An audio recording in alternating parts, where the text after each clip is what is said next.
अशा प्रकारे आम्ही जत्रा आणि यात्रा करून आलो झाली. आता आम्ही गाडी लावायला चाललोय. आता लय बोलले खाल्ले घरच्यांचे मोकार. आता माझ्या घरी जाऊन मला बोलणे खायचे. आंघोळ करावं ना, आंघोळ नाही भिकारी असते. सकाळ सकाळ ब्लॉक काढलाय हो माझा.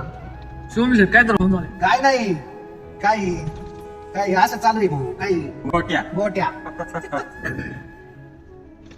जिरली जिरली जिरली पक्की जिरली. आपली कधीच जिरत नाही.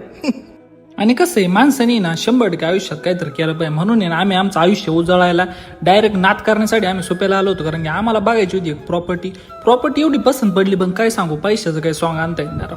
मग मस्त पैकी म्हणलं चला टेरेसवर जाऊ. वर गेलो, सगळं बघितलं, पण पैसे राव सॉंगच नाही आणता येत. मग काय रिटर्न फिरलो डायरेक्ट जंगल सफारी करायला गेलो. म्हणलं आपण शेतकऱ्याचे पोर आहे, आपण गाडी कुठून घालू शकतो. तुम्ही बघा कसं वातावरण एकदम खतरनाक. पण पुढे गेलो, फाटली आमची. म्हणलं